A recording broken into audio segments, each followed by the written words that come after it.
Welcome to the Team Engagement Podcast, where leaders of teams share their insights. Brought to you by Blue Sky Business Consulting. We discuss 5 questions in about 15 minutes. Welcome to the Team Engagement Podcast, where leaders of teams share their insights. We're very excited to have our guest today. She's coming from Kansas City. This is Kelly Price, and she is the founder and CEO of Thrive.HR. So Kelly, thank you so much for joining me on the podcast. I really appreciate you donating your time here today. Tell us a little bit more about Thrive.HR. Yeah, thanks for having me, Sean. I'm glad to be here. Thrive.HR is a strategic HR consulting group. So we partner specifically with small and medium-sized businesses and help them identify what areas of their people function could be adapted, improved, updated to ensure that the people function, the HR department, and the people working in the organization are actually supporting the business strategy and helping bring in revenue instead of just doing administrative functions. Oh, that's great. So you focus primarily on the small to mid-size, did you say? Correct. Okay. Do you go into micro businesses at all? Not Oh, necessarily. yeah. Yeah. Yeah. Good to be- 25 and up is really about as small as we'll go. Okay, perfect. That's good information. Well, thank you. I really appreciate that. And let's go ahead and jump to our questions then. So, Kelly, sometimes a leader, when they're leading a team or an entire company, people kind of get into a little bit of a lull as far as their energy is concerned or enthusiasm. What can leaders do to kind of pump up the energy in a team? Yeah. I think a lot of that times that happens when there's not the communication has stopped and the transparency maybe has slowed down of what's going on in the organization. So I would say a great way to re-interject some energy is to start communicating more, whether that be what's something exciting that's happened in the business, something cool that some of the leaders have done, highlighting what the employees are doing that's really great, or something new that's happening, and just restart up that communication. Because I've worked in several places, and even in my own consulting, you just kind of get into the grind and it's going and it's going, and you're like, this is kind of boring. I'm like, I need to re-interface with people and I'm also very outgoing, so I get energy from other people, but I need to reconnect with what's going on with the people in the business. So whether that being if you're a larger organization, an all hands meeting, or if you're smaller, just a company meeting and getting everybody together and sharing some successes and some wins and even some challenges and some client stories or cool products that are coming. Just get everybody back together and share information and knowledge. And then I think you can re-interject some excitement and then send everybody out there knowing that they're on the same page and excited about what they're trying to accomplish. Those were great ideas, and I really like that you mentioned at the beginning about transparency, and that sometimes if there's not as much communication and that transparency, people start to feel like they're in a fog. I think that's a really good insight. Yes. And then you followed it up with some great ideas on how to help people feel a little more connected and get them talking about client experiences, some of the positive things. Great ideas. Love those. All right, you're welcome. Question number 2. Can leaders promote learning within their company? Yeah, I think the first thing you have to do is to know your people and not make assumptions of what they know and what they don't know, or even what they care about. So, like for myself and my teams, when I was in a corporate environment, I used to always tell my employees, no question is a bad question. Even if you know that you should know the answer, ask. I'll never be upset with you for asking again. We might have a conversation about it.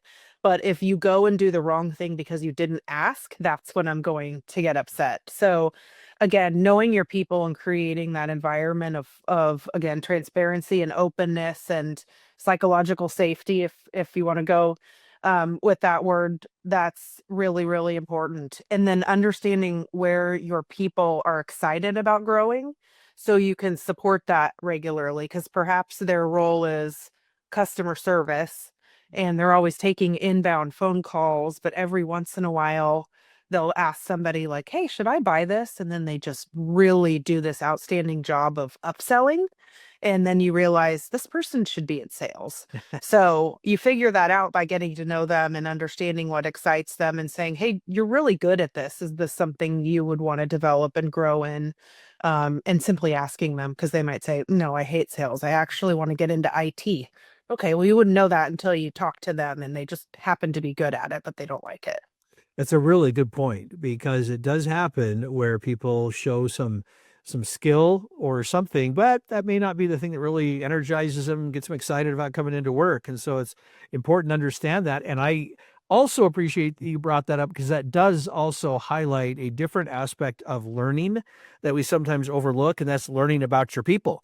It's not, Hmm. it's understanding what motivates them, what excites them, what they like, what they don't like, what their skill set is, what they could do if they were asked to do it, but maybe don't want to do it all the time. I mean, all different ways that we can learn about people. And that's part of the idea behind this, me asking this question of all the guests this year, is to understand that there are ways to learn without it necessarily being cracking open a textbook, which I don't even know if they have those anymore with all this other stuff. I don't even know if textbooks even exist anymore, but great comments. Love that. Question number 3. What is one tip for effective delegation? I'm going to go back to a similar thing I just said, knowing Sure. your people. If Yeah. you don't know your people and what their skills are and where their talents and where they shine, you cannot delegate appropriately. And so knowing your people, what they're good at, what they like to do, and then also knowing what you're not good at and making sure you're hiring people that highlight those strengths. There's a lot of people out there who unfortunately think that they have to know more than the people who work on their team. And I think that the best managers think the opposite way, where I want to hire people that are smarter than me and know how to do this better so you can delegate and know that I don't have any ounce of stress that I'm giving this person this task, even if it's small or if it's really, really big because you need help, that they're capable of doing it. Yeah, great points. It is so critical, and you've hit on it a couple of times now, to understand your people and to just know that. And I really like that you tailor the method of delegation to the person, because that's really what it comes down to. It's far more effective to just individualize as much as you possibly can. Love those thoughts. Okay. Question number 4. How can leaders effectively communicate things like vision and mission and values and some of those things? Because sometimes we like to just slap it on the wall, but are there more effective ways to communicate those to the people throughout a company or a team or a department or whatever it may be? Yeah, absolutely. I mean, I think it's important to slap it on the wall and to put it on your TV screens and your reviews and, all of those things that people see on a regular basis. So it becomes a part of your culture. So many people put it in their employee handbook and then you never see it again. And it's Right. like I have no idea what the vision and vision of this organization is because I didn't read it the first time either. I just scrolled to the bottom and hit Right. acknowledge. Acknowledge, right. Right. Exactly. Exactly. But a couple of ways that I've done it with clients and that I also really appreciate when someone explains it to me this way is I put it in the onboarding. So you're really getting integrated. And I'm not saying orientation meeting that's 1 hour long or the handbook. I'm saying you're onboarding. Mm. So you're teaching people repeatedly over the first, hopefully, 6 months of their time at the organization, what it means to support the vision and the values of the organization. One of the things that I've started doing with my clients is once they have their core values, if they don't have them, we may work on determining what those are, excuse me. But if they already have the core values, then we build something called core values in action. And it gives very specific activities of what it means to say we grow, for example. Well, does that mean we physically grow? Or is this a training facility and we're trying to make our muscles bigger? Or are we trying to make our brains bigger? Are we trying to make the business bigger? What exactly does that mean? So what do I need to do to grow? Well, in this organization, it means that I adopt AI and I find ways to use it to make our business better. And I do continuing education and I am a support to the more junior people in the organization. That's what I expect here, where at another organization, it could be something completely different. So being really clear about exactly what it means to support the vision and the mission. And then again, like you said, keep it in front of people, even put it in your reviews and say, okay, Sally, how did you live We Grow this year? And if you didn't, then you're not meeting expectations. Those are such great comments, Kelly, because and you've explained it so well. Here's the thing that gets challenging is that sometimes there's a different way, a different perspective, a different definition that people have. And so your effort to help people connect it to daily activities, and specifically, this is how we see it, how are you seeing it, and getting that connective tissue together, that is so critical. I'm really glad that you brought that up, because that to me is the key to success when trying to communicate. That is not just talk about it. You've got to connect it. You've got to make sure that they understand and that you're on the same page with definitions. If you just read it off the page, and as you kind of said, just acknowledge, it's shallow at that point. And Doesn't mean anything. yeah, it doesn't. No. And I go ahead. I was just going to say, with the younger generations that are coming into, I would say even millennials and younger, Yeah. they want to connect with something and they want to know that they're doing something that matters. So where I think the baby boomers and even Gen X in a way is like, this is what I'm supposed to think and how I'm supposed to do it. It was more of a guide, and like, here's our marching orders as a soldier. That it's like, how does it give what I'm doing meaning? And why does it matter? And how am I helping the world? And how can I help myself? And how can I do something that actually makes a difference for people? And it can be the exact same words. It's just translating it to the appropriate. Yeah. Oh, you said that so well, Kelly. That is absolutely, I completely agree. It is something that it takes a little extra work, but it makes a big difference. And that's one of Yeah. those things that sometimes is hard for leaders, is to understand the connective part of that, is to understand if this is Yes. going to make a difference. It's worth taking an extra 5 or 10 minutes to have the more in-depth conversation about, hey, what does this mean to you? And where do you see this playing out in what you do every day in your work? And I also love that you talked about including it in your reviews, and hey, this is how we grow, and this is how it manifested itself with this client or whatever situation you're talking about. So great comments. Really like those. Okay. Let's see. Question number 5, our last question. Tell us a baseball story. Sure. So I grew up in Kansas City with the Royals, and we have historically been terrible, other than 2014 and 2015, where my husband and I went to every single playoff game.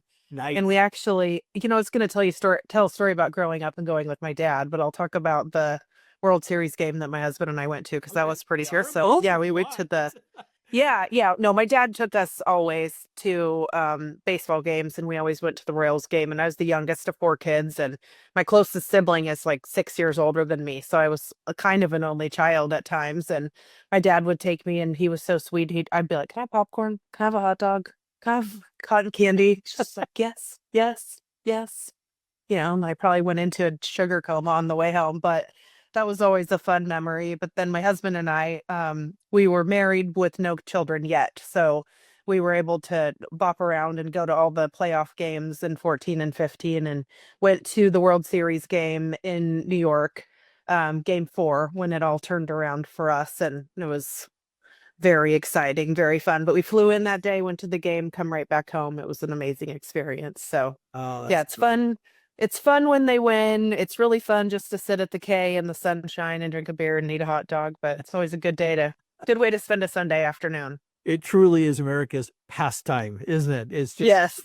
There's something relaxing about it. And you and I talked about this before we started the recording here, but you're obviously a big Chiefs fan. And so football, it has a lot of excitement to it, a lot of action. Baseball does too, but it's a little bit more tempered, and it's a little bit more, yes, kind of just relax, and then you have a moment of excitement, and then you kind of relax a little bit. It's just kind of the way it is.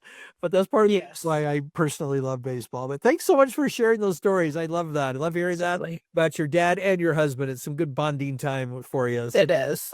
Yes. Well, Kelly, thank you. I've really enjoyed our time here on the podcast this morning or today. How can people get a hold of you? Sure. So you can reach me at Kelly@thrive.hrkc.com if you want to reach out directly. Our website is thrive.hrkc.com, and I'm on LinkedIn as well, Kelly Price or Thrive HR. Very good. Thank you so much. And thanks to all of you who are joining the podcast each week to learn more about leadership and teams. We appreciate it very much. Don't forget to subscribe or follow the podcast wherever you may be watching or listening to it. We also encourage you to pick up your copy of Rapid Fire Leadership, available at Amazon.com. Thanks so much, everybody. Have a great day. This is Sean Richards with the Team Engagement Podcast, where leaders of teams share their insights. For more ideas, go to teamengagementpodcast.com. We also invite you to follow or subscribe to our podcast wherever you may be listening or watching. Is your business thriving? Go to tbs-score.com to find out. Thanks for joining us today. Have a great day.